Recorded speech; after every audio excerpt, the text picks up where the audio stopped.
नमस्कार दोस्तों, Bajrang education study YouTube channel में आपका स्वागत है। मौसम विभाग एवं मानसून 2026 की अपडेट सबसे पहले प्राप्त करने के लिए आप चैनल को सब्सक्राइब कर दें, वीडियो को लाइक और शेयर कर दें। आप कौन से राज्य से, कौन से जिले से कमेंट करके बताइएगा, ताकि आपके राज्य में मौसम से जुड़ी कोई भी अपडेट आए या मानसून की जानकारी हो वो आप तक सबसे पहले पहुंचाई जा सके। आप इस वीडियो को लाइक कर दें और शेयर कर दें। मानसून 2026 भारत में कब आएगा, कौन से राज्य में कितनी बारिश होगी, कहां कहां पर सूखे की चेतावनी है, पूरी जानकारी आपको इस वीडियो में प्रदान करेंगे। दोस्तों, मानसून को लेकर आज मौसम विभाग की तरफ से अपना दूसरा अनुमान जारी कर दिया गया है। भारतीय मौसम विभाग ने बताया कि इस बार मानसून कहां कहां पर कितना बरसेगा, कौन कौन से राज्यों में, कौन से जिलों में सूखा पड़ सकता है, क्योंकि इस बार मानसून कमज़ोर रहने वाला है। मानसून के दौरान इस बार 92% बारिश की संभावना है, जो अमूमन 96 से 100% होती है, लेकिन इस बार मानसून के दौरान बारिश कम होगी। ओला और बारिश की बात करें पूरे देश में तो 80 सेंटीमीटर बारिश इस बार होने की संभावना है, जबकि अमूमन ये बारिश 87 सेंटीमीटर से ज़्यादा होती है। तो इस बार देश के कई राज्यों में सूखा पड़ सकता है। भारतीय मौसम विभाग ने बताया कि मानसून के ऊपर अल नीनो का प्रभाव पड़ेगा। मानसून के ऊपर दो प्रभाव पड़ते हैं, एक होता है अल नीनो का और एक होता है लो नीनो का।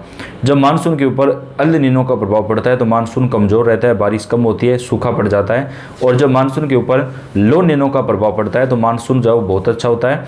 तो 2025 के अंदर 2024 में पिछले 3-4 सालों से मानसून पर लो नीनो का प्रभाव पड़ा था, जिसकी वजह से मानसून बहुत अच्छा रहा था। लेकिन इस बार मानसून पर अल नीनो का प्रभाव पड़ेगा, जिसकी वजह से मानसून कमज़ोर रहने की आशंका है। देश के कई राज्य जो है वो सूखे की चपेट में आ सकते हैं। भारतीय मौसम विभाग ने बताया कि पश्चिमी उत्तर प्रदेश और राजस्थान में सूखे जैसे हालात की आशंका है।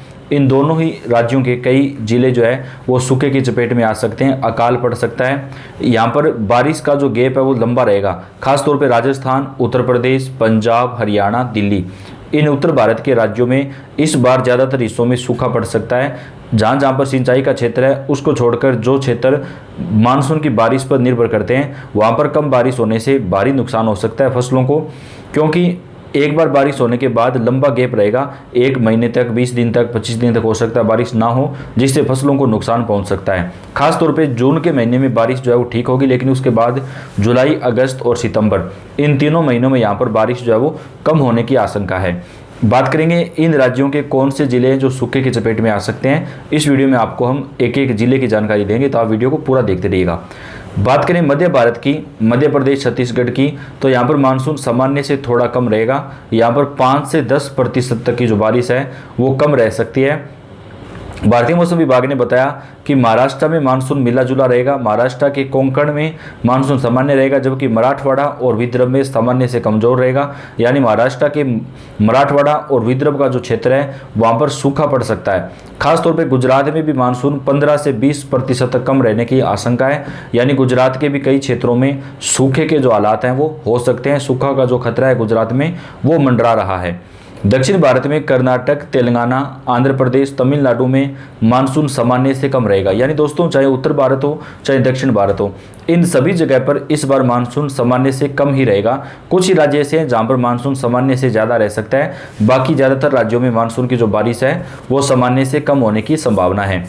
भारतीय मौसम विभाग ने बताया कि कर्नाटक, तेलंगाना, आंध्र प्रदेश और तमिलनाडु में भी सूखे के हालात हो सकते हैं। खासतौर पे आंतरिक कर्नाटक और तेलंगाना में सूखे का जो खतरा है वो सबसे ज़्यादा मंडरा रहा है। यानी यहाँ पर सूखा पड़ने की वजह से अकाल पड़ सकता है। तमिलनाडु पर मानसून का असर जो है वो बिल्कुल कम रहेगा। यानी दोस्तों, यहाँ पर भी मानसून सीमित रहेगा। भारतीय मौसम विभाग ने बताया कि मानसून के दौरान इस बार असम, मेघालय में सामान्य से ज़्यादा बारिश होगी। यानी केवल 2 ही राज्य ऐसे हैं जहां पर सामान्य से ज़्यादा बारिश बताई गई है, बाकी सभी राज्यों में जो बारिश है वो सामान्य से कम बताई जा रही है। भारतीय मौसम विभाग ने बताया कि इस बार बिहार, झारखंड और पश्चिमी बंगाल में मानसून की बारिश 90 से 95% के आसपास हो सकती है। बिहार में मानसून सामान्य रहेगा दोस्तों, बिहार में बारिश की कमी महसूस नहीं होगी, लेकिन कृषि उत्पादन घटेगा। देश भर में सोयाबीन, मक्का, धान की फसलों पर दबाव बढ़ेगा और इसकी वजह से फसलों को काफ़ी नुकसान भी पहुंच सकता है। राजस्थान के पश्चिमी एरिया के अंदर जो पश्चिमी राजस्थान के जिले हैं, चाहे बीकानेर संभाग हो, जोधपुर संभाग हो, इसके अलावा बाड़मेर, जैसलमेर, इन एरिया के अंदर जो है मानसून के दौरान इस बार सूखा पड़ सकता है। इसके साथ ही उत्तर प्रदेश के पश्चिमी जिलों में भी मानसून के दौरान सूखे के हालात हो सकते हैं। भारतीय मौसम विभाग ने बताया कि मानसून के ऊपर जो है वो सबसे ज़्यादा जो असर है वो पड़ेगा और इस बार मानसून लेट भी होगा।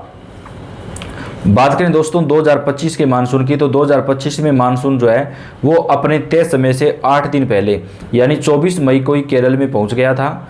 आमतौर पर केरल में मानसून 1 जून के आसपास पहुंचता है, कभी कभी जो है 30 मई से 1 जून के बीच आता है, लेकिन इस बार मानसून जो है वो दोस्तों लगभग 10 दिन की देरी से आने की आशंका है। यानी जून महीने की लगभग 7 या 8 तारीख के आसपास मानसून केरल में प्रवेश कर सकता है, यानी मानसून आने में इस बार देरी होगी। तो अगर मानसून केरल में भी देरी से आएगा तो देश के जो अन्य राज्य हैं वहाँ पर भी मानसून पहुँचने में निश्चित रूप से देरी होने वाली है। मानसून केरल से आगे बढ़ते हुए महाराष्ट्र, मध्य प्रदेश और छत्तीसगढ़ में आमतौर पर लगभग 15 से 18 जून के आसपास पहुंचता है, लेकिन इस बार यहां पर मानसून पहुंचने में देरी हो सकती है। 11 जून तक मुंबई और 8 जुलाई तक पूरे देश में मानसून छा जाता है। दोस्तों सबसे लास्ट में जो मानसून है वो राजस्थान, पंजाब, हरियाणा के क्षेत्रों में सक्रिय होता है, जहां पे मानसून पूरी तरीके से सक्रिय होने में लगभग जो है 8 जुलाई तक का वक्त लगता है, लेकिन इस बार मानसून यहां पर सक्रिय होने में और भी ज़्यादा समय जो है वो लग सकता है। इसकी वापसी उत्तर पश्चिम भारत में 17 सितंबर को शुरू होती है और यह पूरी तरह से 15 अक्टूबर तक लौट जाता है। अल नीनो इफेक्ट की वजह से मानसून में देरी हो सकती है, हालांकि सीजन के आखिर में थोड़ी राहत मिल सकती है, लेकिन दोस्तों जब मानसून की बारिश शुरुआती दिनों में कम होगी तो फसलों की बुआई पर भी असर पड़ेगा, फसलें पहले से ही खराब हो जाएंगी। तो मानसून के आखिर में जो बारिश होगी उसका ज़्यादा फायदा जो है वो हमारे किसान भाइयों को नहीं मिल पाएगा।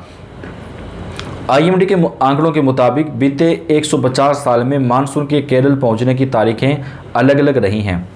1918 में मानसून सबसे पहले 11 मई को केरल पहुंचा था, जबकि 1972 में सबसे देरी 18 जून को हुई थी, यानी 18 जून को केरल पहुंचा था। और इस बार भी मानसून केरल पहुंचने में देरी हो सकती है और ये जो देरी है वो 8 से 10 जून तक जो है वो रह सकती है। देश में कुल बारिश का करीब 75% हिस्सा मानसून के दौरान होता है, जो सिंचाई, पीने के पानी और बिजली उत्पादन के लिए बेहद ही ज़्यादा जरूरी है। करीब 64% आबादी कृषि पर निर्भर करती है, केवल 55% खेती योग्य जमीन ही सिंचाई से कवर है। कम बारिश का असर खरीफ सीजन की बुआई, फसल उत्पादन और कुल कृषि गतिविधियों पर पड़ेगा, जिससे किसानों की लागत और जोखिम दोनों बढ़ सकते हैं। बारिश कम होने से उत्पादन घट सकता है, जिसका असर सप्लाई पर पड़ेगा। इससे सब्जियों, दालों सहित खाने पीने की चीज़ों की कीमतें जो है वो बढ़ सकती हैं। ग्रामीण मांग में कमी आने पर ट्रैक्टर और 2 व्हीलर जैसे वाहनों की बिक्री पर भी असर पड़ेगा।